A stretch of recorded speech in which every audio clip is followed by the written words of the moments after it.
And the next one is the distance learning.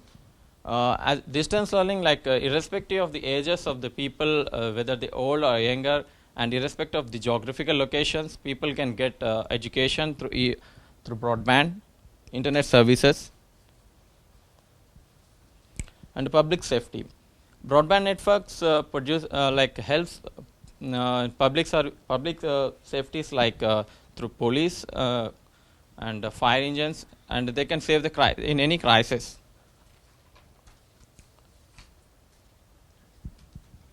And same small business assistances.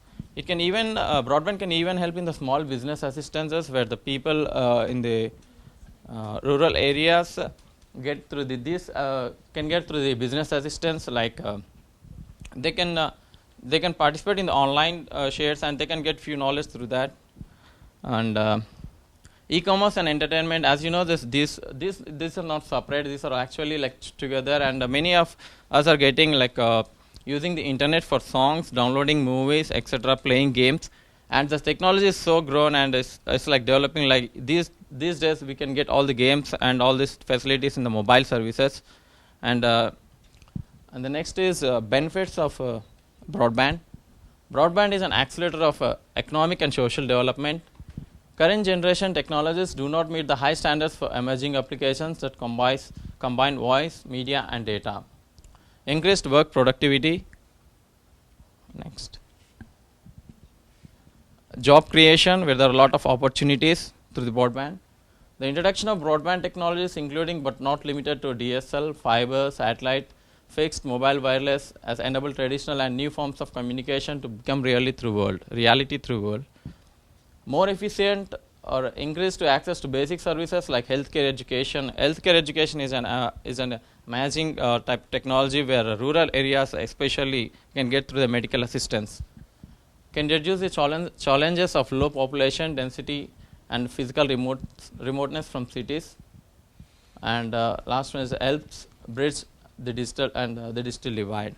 And the conclusion will be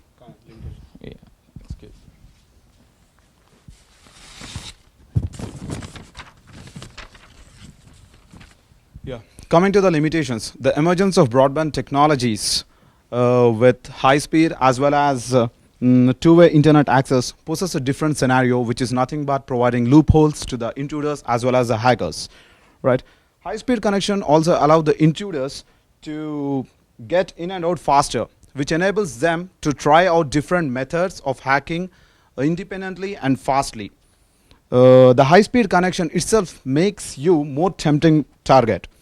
While it's unlikely that we give our internet connection 24/7, the hackers can get into your system, and once they get into your system with the broadband technology, they can access your system, they can make your host as an internet server and start their bidding from there. They can also make use of their hard drive as a repository for storing the unwanted or copied, the copyrightless piracy movies or music or any unwanted software. If these copyrights have not been detected by the internet service provider, they may blame you for the copyright infringement, and they can cut off the broadband service. These are some of the limitations of the broadband technologies, and one most important limitation included in broadband technology is identity theft. It can be seen in a scenario where most of us pay bills online here and also pay taxes online. For this purpose, there might be files that contain very valuable information such as identity information, social security information, or credit card information. So if this is the case, there is every chance for you to get victim of the target of the identity theft, which is increasingly in common, and in which a thief gathers sufficient information with which the hacker or intruder can access to your bank accounts, and he can use your bank accounts for negative purposes. And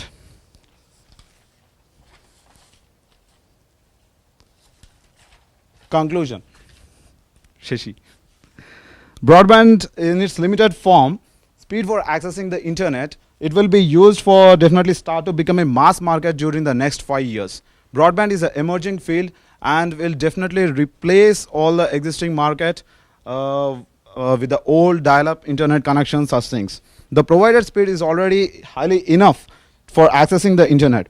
Whether mass market broadband will grow out of these limitations remains to be seen, and will depend very much upon the economic factors and on the question whether new emerging technologies such as optical fibers will take place, and whether the users will adopt to these new technologies. As I have said earlier, that optical fibers are cost oriented and also they are sensitive.